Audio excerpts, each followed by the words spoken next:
we actually arrived at these two relations, which is t prime prime equals to negative lambda c squared t, and x prime prime equals to negative lambda x. Okay. So and the question is what kind of equations are these two things? What kind of equations are these two things? They are ODEs. They are just simply second order ODEs. Right? Can you solve them? Can you solve them? Right? Okay. So let's assume that, of course, this will depends on the sign of my number. And you see, I mean, at this place, I deliberately assumed, I deliberately wrote the quotient, okay, to be negative lambda. And my motivation is to say that is to keep my lambda to be larger than 0. My motivation is to keep the lambda to be larger than 0. And why do I want to do this? Okay, and then you're going to see it slightly later. So if I assume that my lambda is larger than 0, then actually I'm looking into certain things like, okay, t, so that's actually t prime prime plus lambda c squared t equals to 0, and x prime prime plus lambda t, plus lambda x equals to 0. Right? What are the general solutions to these two ODEs? What are the solutions to these two ODEs? So let's start from x. It's actually simpler, right? My x should be what? What are the two specific solutions if we don't consider anything about the boundary? What are the two specific solutions? Special solutions to x. Sine x and cosine x. But the sine and cosine, actually, we should take account of the number over here, right? So it's actually okay, c, let's say, my x-axis is actually c cosine square root of lambda x, and then plus d sine square root of lambda x. So good? Okay. Then what about my tt? What about my tt? Okay, let's say it's a cosine. Okay. Now what should we contain the cosine? C times Square root of lambda, and then c, right, and then t. So it's square root of lambda, and then c t. Okay, and then plus b sine square root of lambda c t. Okay, but you see, we have to impose the boundary condition. What does my x what does my u satisfy? Don't forget my u equals to what? My u equals to uxt. My uxt exactly equals to x multiplied by t. X multiplied by tt, right? And what does my u satisfy? What are the boundary conditions satisfied by u? U0t equals to ult equals to 0. Right? That means that when x equals to 0 and L, my u has to be 0. Right? So what can I say about the structure over here? What can I say about the structure over here? What can I say about the structure over here?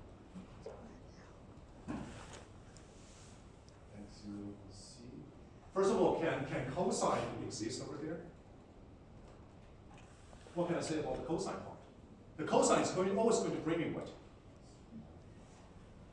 When my x equals to 0, this is 0, and cosine 0 is what? 1. Okay? And what about my sine 0? 0. 0. So this part is always going to stay 0 when x is 0. Right? This part is always going to stay 1 when x is 0. Okay? So if my c is not 0, then no matter what do I do for d, okay, it cannot satisfy the boundary condition at 0. So that's good? So that's good? Therefore, I'm able to say that, okay, so that means that my x0, which is, okay, which is exactly c, okay, that has to be 0. Right? What about the other side? What about the other side? So that means that now my x is exactly d sine square root of lambda x. But there's another piece of fundamental conditions, right? So what can I say about xl? What can I say about xl? D sine square. Okay, so that's actually d sine square root of lambda l. That has to be 0, right? What can I do to make this guy to be 0? One thing is that d equals to 0. But that actually means Constant 0. if my c is 0 and d is 0, then what is my x? X constant. My x is 0, then that means my u is 0. But that's trivial. That becomes a trivial solution. Right? That becomes a trivial solution. That's something that I'm not interested in right now. So d cannot be 0. So that only leaves one way for me, which is sine square root of lambda l equals to 0. Right?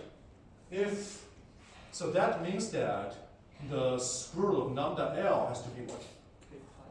Has to be what? It has to be something like m pi. It has to be m pi, right? Okay, so that means that my lambda, is essentially what? M pi over L squared. My lambda is essentially m pi over L squared. Okay? And that further gives me that. Okay, so that further gives me that. Okay, so all of my x, let me say my xn, because it's now an arbitrary choice of the whole number n. Okay, n is a whole, n has to be equal to 1, 2, 3, and so on and so forth. Okay, so my xnx is essentially sine m pi x over L. Is there a constant? Well, of course, multiplied by certain t. We can talk about the coefficient later. And what about the t? Let's say d over here. Let's say d over here. Okay. And then what about the t?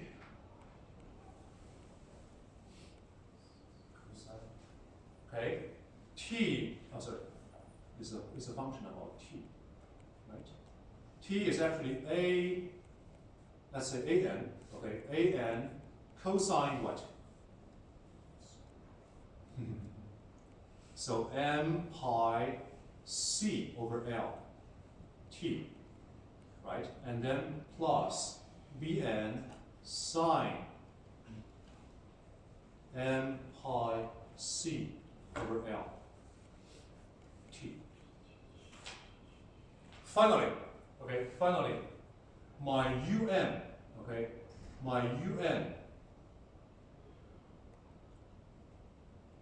xt. So why am I assigning the n to a subscript? That means that because you see here, my lambda. First of all, my lambda determines what? If I determine the eigenvalue lambda, then I determine what is my t and x, right? And the eigenvalue lambda is determined by what? It's determined by my n, because pi is a fixed number, L is also a fixed number. I'm only doing arbitrary choices over n. So is it good? Okay. So every time that I choose a positive whole number n, then I determine an eigenvalue lambda. And then that means that I determine a pair of x and t. So the x and the t associated with the choice n is expressed as xn and tn. And their product u is associated n with n, so un. Okay? unxt is essentially a n cosine. Well, let me use square bracket over here. Oops. Cosine m pi c over L t plus bn sine m pi c over L t. Okay? And then multiply by, well, you see, I also need to multiply, indeed I also need to multiply by d over here. let me first finish what I write, okay? And then sine m pi x over m. You see, indeed, I have a d over here, but that d can be actually what? It can be absorbed by my a n and b, since my a n and b are already arbitrary. Okay? So, indeed, I can erase, there is a redundancy in the coefficients. So, this is my u n x t. And now my u n x t is what? My u n x t is exactly, first of all, my u n x t, okay, my u n x t, okay, is a solution to, okay, u t t equals to c squared u x x, okay, and associated with n, okay, associated with n, with a choice of n, okay, and actually it is also an eigenfunction, okay, it is also an eigenfunction of, okay, sorry, it's component, I should say it's component.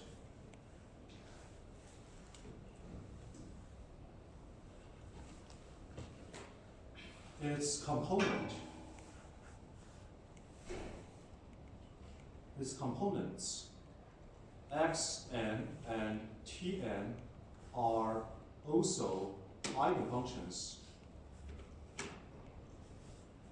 Okay, are also eigenfunctions of partial t squared and partial x squared, okay, associated with eigenvalue lambda that equals to m pi over L squared. So that's good. Okay. Therefore, according to our previous argument, that my the eigenfunctions, okay, the eigenfunctions of the adjoint, self-adjoint operators, okay, they form the orthogonal basis. Okay, they form the orthogonal basis of the whole functional space. Therefore, we can say that all possible solutions, okay, all possible solutions to utt equals to c squared uxx are linear combinations. Okay, are linear combinations of un. All possible solutions to the wave equations. Okay, on the strip. Okay, on the small interval, they can be represented by the linear combinations of un. Okay, and well, of course, respecting all possible solutions, and with also respecting to the boundary conditions. U0 t equals to U L t equals to 0. Okay, this is a Dirichlet boundary condition we explore later. We're going to see that for the Newman boundary condition. Actually, we're not going to choose the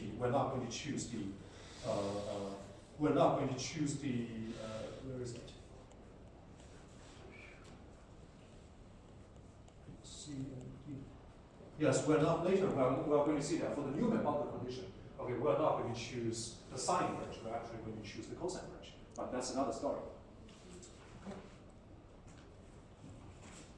Okay, so therefore, so finally, any possible solution, uxt, okay, any possible solution, uxt, is exactly represented as the sum from n from 1 to infinity, okay, n from 1 to infinity, and then an cosine m pi c over L t, and then plus Bn sine m pi c over L t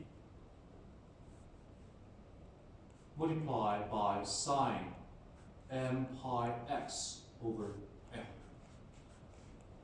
Okay, so this is the expression. This is actually the Fourier.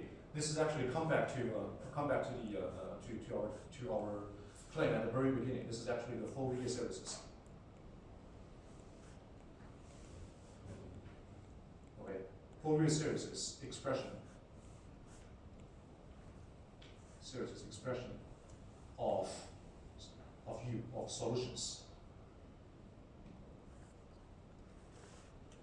Okay, and the reason that we can use the Fourier series to express the solution is exactly that the Fourier series, okay, they actually form an orthogonal basis. Okay, they actually form an orthogonal basis to the function space.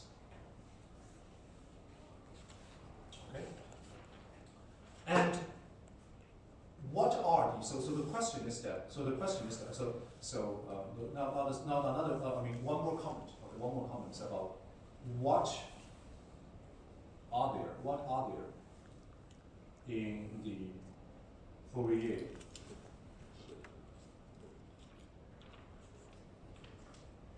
series. Okay, so you see there are two types of functions over here. One is about t, and another thing is about x. So this is actually the product of two Fourier series.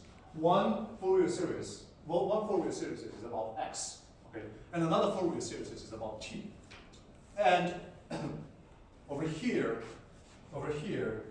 so let's first focus on the sine m pi x over L, which is our x and x. Okay, this is called the sine, the Fourier sine series.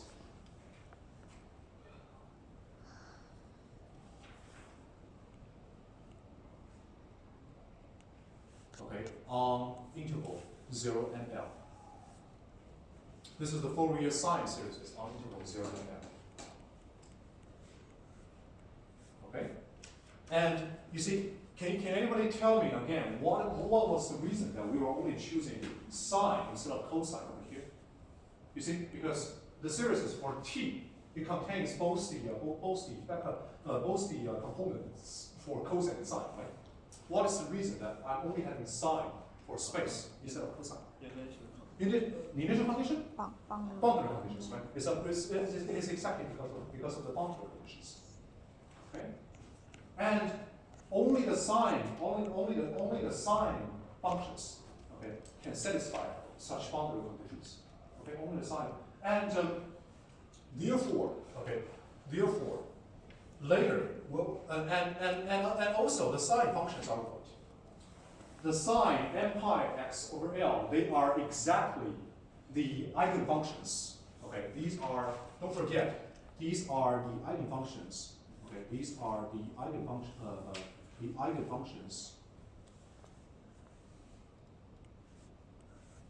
of, okay, partial x squared, okay, on 0 and L, okay, and for boundary conditions such that u0t, for let's say for boundary conditions for f0 equals to fl equals to 0. Right? These are the eigenfunctions for the second order derivatives for x, okay, on 0 and L, which has to satisfy that both of the ends are fixed at 0. What are they? What do they look like? What do they look like? What do they look like? This is my 0. This is my L. Okay. What does the first eigenfunction look like? Or what is my x1 x? What is x1?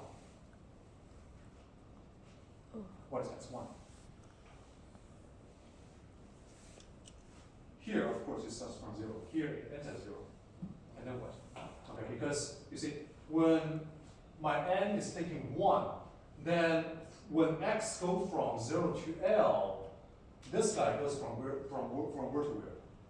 From Goes from 0 0 to to pi, pi. right? So that's only half of the cycle in sine function. So this is my, okay? This is my x1. This is L, and this is L over 2.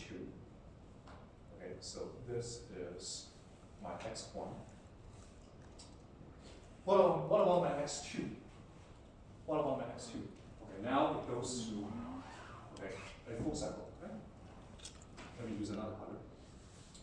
So now it should go through, oops, sorry. A full cycle. This is my x2, okay? And you will be able to draw x3, x4, and so on and so forth. Okay? You'll be able to draw all the x. This is the sine. This is the Fourier sine series. Okay, on 0 and L. Again, these are the eigenfunctions. This is the whole set of the eigenfunctions for partial x squared. Okay, on 0 and L for the boundary conditions. Okay, and according to our previous arguments, because again, this guy's what? Okay, this guy is self-adjoint. Okay, this guy is self-adjoint. Therefore, my x1, x2, and until xn, okay, they should form a orthogonal basis. Okay, for all functions on 0 and L, satisfying that f0 equals to fl equals to 0. So is it good? This step is okay, right? Why do I need that step? Because don't forget, we have one more thing. You see, we have one more thing to finish our arguments because you see, I haven't determined what is my A and what is my B and and A and B and they should depend on what? They should depend on the initial condition. Right? A and B and they should depend on the initial condition. And you see, what is my phi x? So what is the initial condition? The initial condition is that my u, you see my u x0 equals to phi x, right? My ut x0 equals to psi x. But what is my ux0? This is my okay, so this is my uxt, right? This is my uxt. What is my ux0? What is my ux0? That means that here, the t should choose what? T should choose 0, right? T should choose 0. And what happens if my t chooses 0? The sine term, does it exist? It goes away, right? It goes away. What about the cosine terms? What about the cosine terms? They're all 1. They're all 1, right? Therefore, my phi x is exactly the sum, n going from 1 to infinity, an sine m pi x over m. So far, so good? So far, so good? What about the psi x? What about the psi x? What is the ut x0? Well, I'm taking one time of derivative. Time derivative. Okay? Cosine becomes what? Sine. Sine becomes what? Negative cosine. So that's good? No. So if cosine becomes sine, then that means that when I'm taking p equals to 0, the a and cosine, the first part is going to what? Going to be 0, right? And the second part, because after taking the derivative, it becomes cosine, right? So that can stay. Therefore, my utx0, which is psi x, exactly equals to the sum from 1 to infinity, okay, m pi c over L, Bn, m pi x over n. Oh yeah, there's a sign right here. I know. You're right. Sine, okay, m pi x over n. This is good. Okay, sounds good. You see, what I'm asking for here, what I'm asking for. minus. I'm asking for that because you see what is the requirement for my phi and psi? No requirement. Huh? They are arbitrary initial conditions, right? Is that right? They are arbitrary initial conditions, right? They have no requirement. And what is the requirement for? And here, what does that mean? Again, my an, the choice of my an solely depends on what kind of linear combination of sine m pi x over L could represent phi x. Here, my choice of Bn solely depends on what kind of linear combinations of this can represent psi x. That is not always guaranteed. But we're lucky to have what? We're lucky to have that my x1, x2, and xn, which is exactly my sine m pi x over L. Okay, these things again they form a orthogonal basis for all functions on 0 and L such that. Sounds good. Therefore, the orthogonal basis stuff, okay,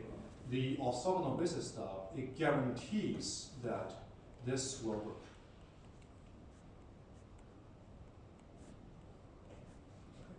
My orthogonal basis guarantees that this will work.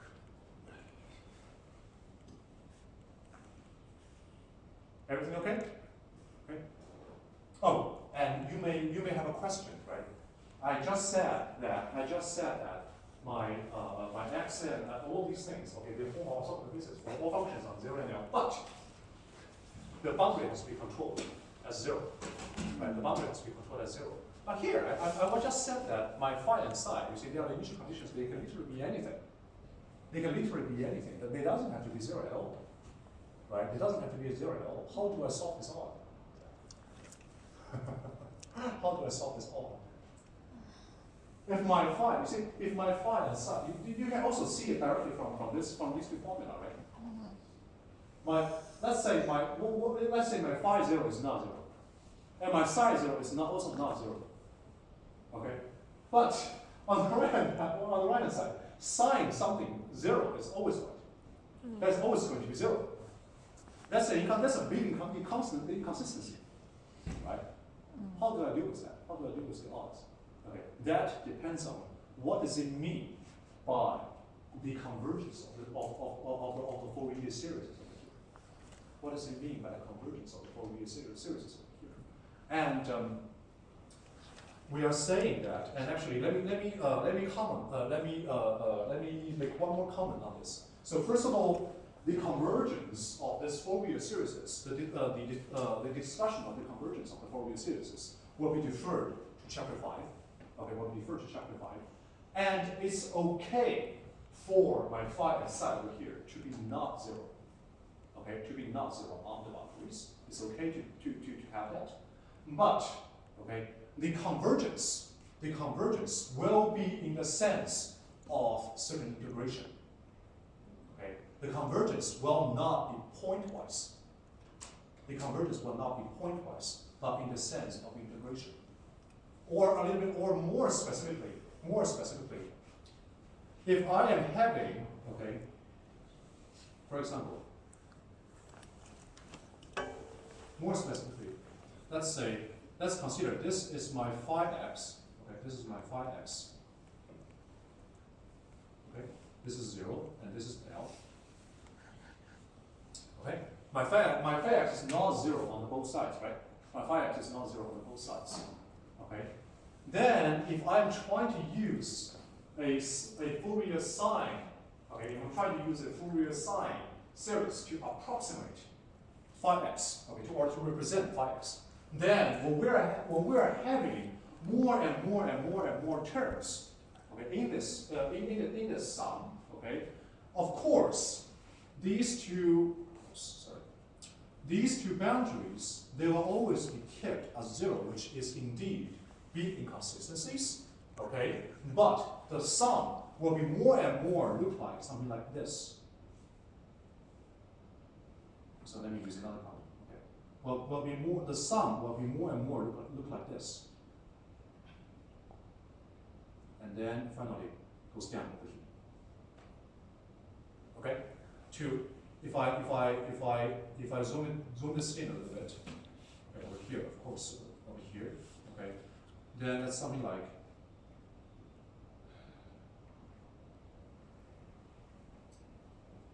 It's something like this, right? This is my 5x. This is my 5x at L, and the approximation will be close to this.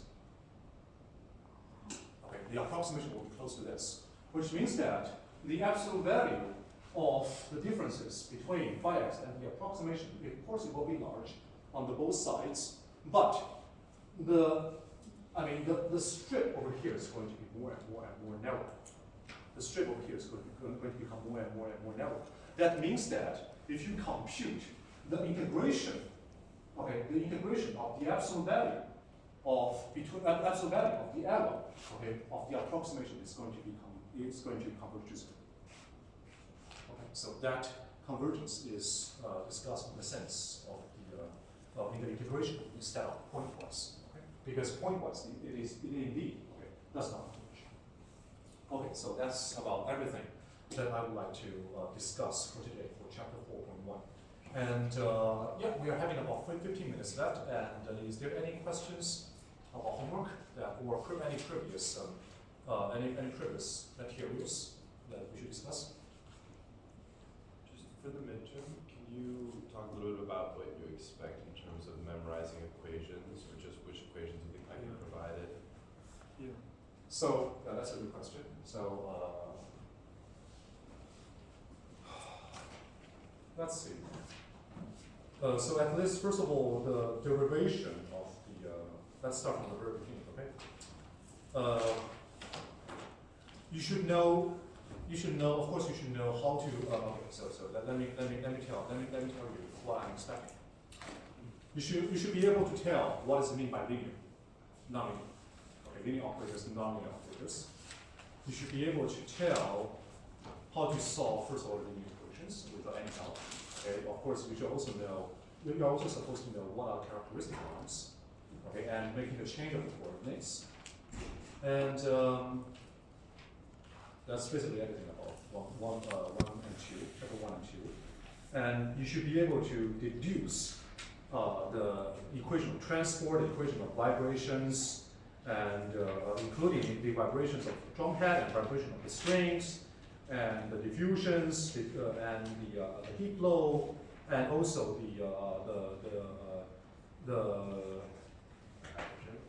and also for chapter 13.2. For chapter 13.2, I'm not asking you to memorize the equation of fluids, okay? But you should know, if I give you, for example, if I give you the equation of fluids, how to derive the equation of sound from the linearization, okay?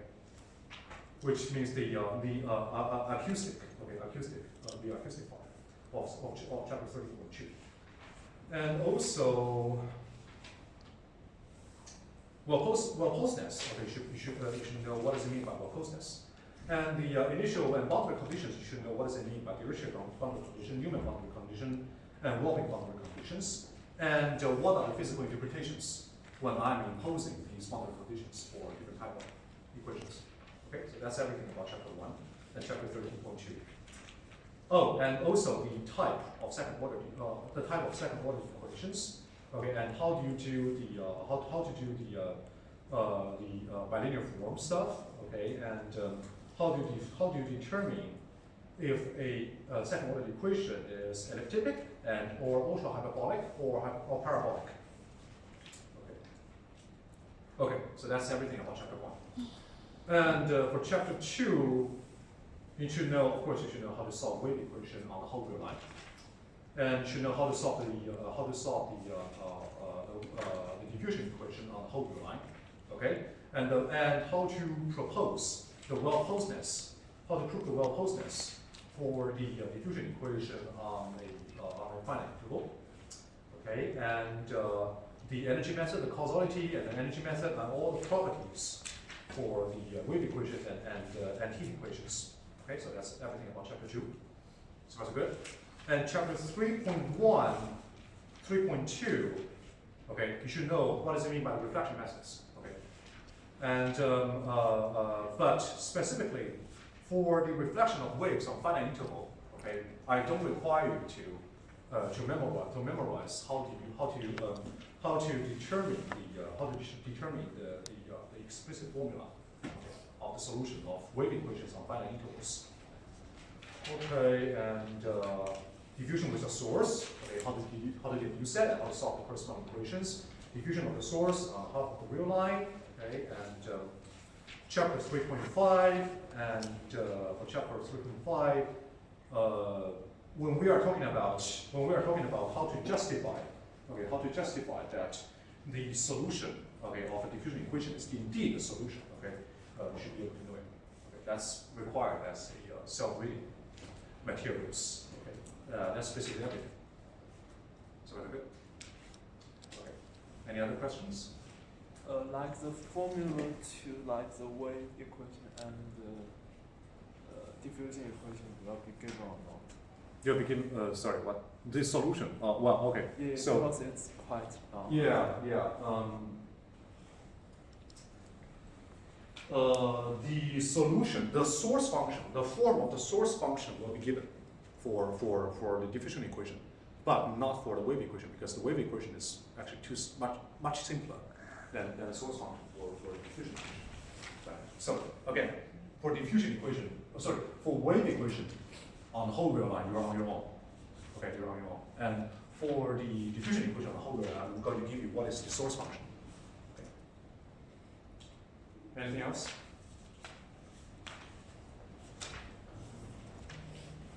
We didn't cover waves with the source, right? No. Okay. No, nothing for 3.4. Okay. Yeah. Although that's actually interesting reading materials, and you can read that, but that's not required because the spirit has already been covered by the related chapters. So I don't have any plan to do that. Okay. And the quantum stuff, no need. Did we talk about that? Didn't we? Maybe we briefly mentioned. Very briefly. Yeah. Okay. Never. We never really deduced where does it come from. So no quantum stuff. Okay, so it just goes up to diffusions on chapter. Yes. 1. Okay. Anything else? No. Okay. So that's it. Thank you very much, and I will see everyone next month.